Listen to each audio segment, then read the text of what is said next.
Hey YouTubers and live videoers. I had the day off, so I figured I'd sit around and do a bunch of videos and just say hi to all of my 7 subscribers.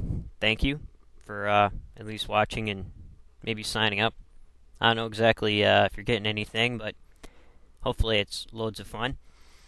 I just wanted to come on and give a little bit of background history on how I got started studying all the topics of biblical texts and Bible criticism and stuff like that.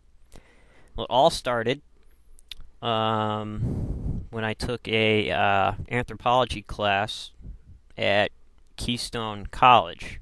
It's a college out here in Pennsylvania, and the teacher of that class, she was a Quaker. However, we went over, I think it was Buddhism, well, Hindu, Buddhism, and Islam. And so we read the Vedas and went through some of the Upanishads and got to look at and discuss like the Bhagavad Gita and how the myth and metaphor comes into play. And she was great because the thing was she treated every single religion as her own when she taught it. She also got into some kind of ideas about the superstring theory and how people come back from visions or whatnot and have to explain what happened in the abstract. She introduced us to people like Joseph Campbell and George Frazer and all those people who studied anthropology and mythology. And so I started reading all that stuff, and I come from a fundamentalist Christian background. My parents weren't all that strict because they blew off a lot of the rules that were placed on the members of the belief system. So we were allowed to play sports and go to our proms and things like that. However, I kind of respect them for that now. And when I left, I went through a whole disillusionment, angry stage where, you go through the stage of, oh, I've been ripped off, and then you realize through mythology that, oh, the biblical text, they stole all this stuff. But finally, after you get a full picture of the view of the whole thing as a whole, and you step back and you view it from the outside, you start to come back and you start to appreciate how those traditions come about, and you start to appreciate the ideas put forth in their proper context, and although you can still think about them critically, which the teacher at the time said that it's a lot easier to review someone else's religion because you don't believe it as the true religion, therefore you can be real critical. And one of her points is that if you were to view your own religion in that kind of way, there's so much more there that you could understand and get from the text just by ripping them apart and seeing what's under the rug. And I've really learned to appreciate, for some reason, I've been drawn to the Old Testament text, which I'll get to later. But I really like anthropology, and for the last probably 10 or 15 years, I've been really drawn to the Old Testament texts and the New Testament in some aspects. But mainly, I've just been studying the background history in the ancient Near East, reading a lot of stuff from Hittite, Canaanite, Syrian, Assyria, things like that, Babylonian texts, Ugaritic texts, things like that, to mainly get a view of the area so I can better understand the context of where the inspiration and the ideas and the explanations of things and the literary masterpieces sprang from, and what kind of culture, and I'm finding out a lot of interesting things. At any rate, me and my buddy, we were sitting in the student lounge one day watching Beavis and Butthead of all shows, and the the Baptist school up the road, I think it was called Bible Baptist College. They sent some people down to what they would call witness to people. So I told my buddy, I said, we should pretend that we have no background in the biblical text, that we don't know anything about it, and we'll have some fun and run these people through the mill. And that's what we did. However, in doing that process, it went from there to end up proving Christians wrong, and then from there to actually appreciating the text and the tradition.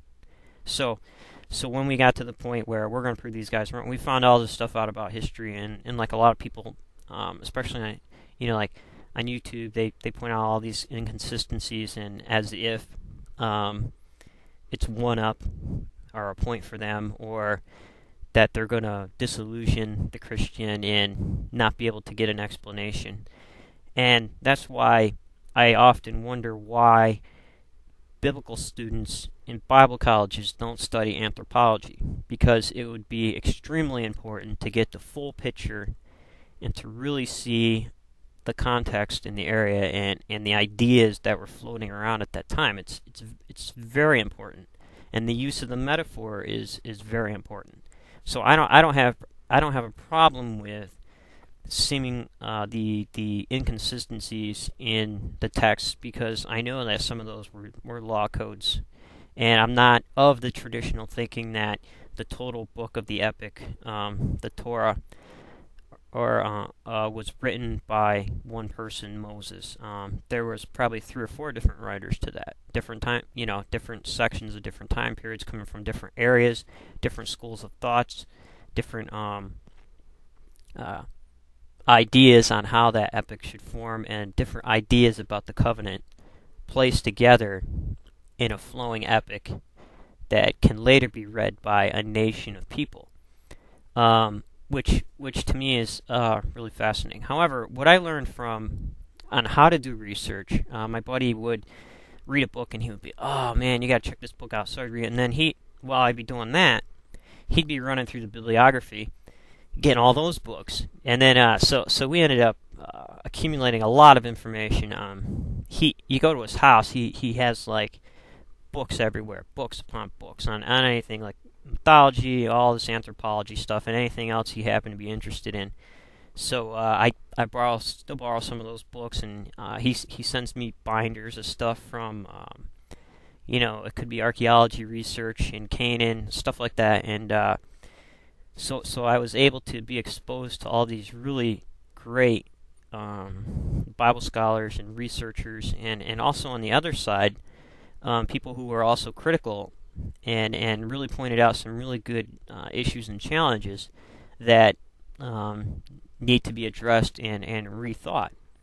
So that's how I got started in my research. I have no background in biblical training. It was just from reading, and I have a lot of fun coming on and talking about the proper context and things like that. However, I do feel that sometimes it's a waste of time just to sit around and argue about everything all the time. So it can be very exhausting, and there's no end to it. So I'll probably be reading some books for a while and taking a break after a couple videos maybe, and maybe talk about something interesting. So anyway, the way we decided to do research was brilliant. We had the privilege, me and my buddy, he was in a criminology program at I think it was Mansfield University, and they had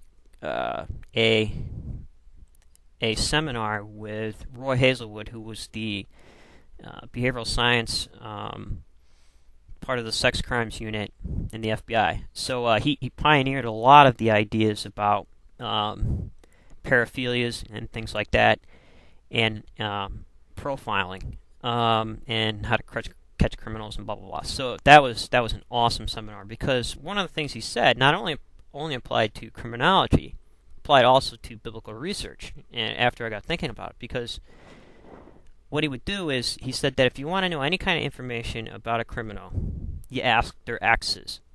They'll tell you anything they want to know because they hate them. And that's brilliant. So a lot of times, if you want to know the origins of Christian holidays, you check out the websites and research done by Jehovah's Witnesses, because they don't have holidays, or they don't believe, their belief system says that the holidays are non-essential, and so they don't celebrate. But however, they have all this research into why they don't believe in each holiday, and it's really great. So if you want to dig up the origins of Christian holidays, you could truck on over to the JW website and check it out. Also, if you want to know the inconsistencies or changes done to the New World Testament by the Jehovah's Witnesses, you truck on over to a fundamentalist KJV site, and they'll have it side by side. So you can grab all these little kernels of truth from the opposing parties, and you can kind of put them together and get a better overall view of what's actually going on, which I find really, really neat to do. So that's what I've kind of been doing. Joseph Campbell kind of got me into a little bit of science. Probably wondering why, if you're a Christian, why do you read Richard Dawkins? For his medium, the guy's brilliant.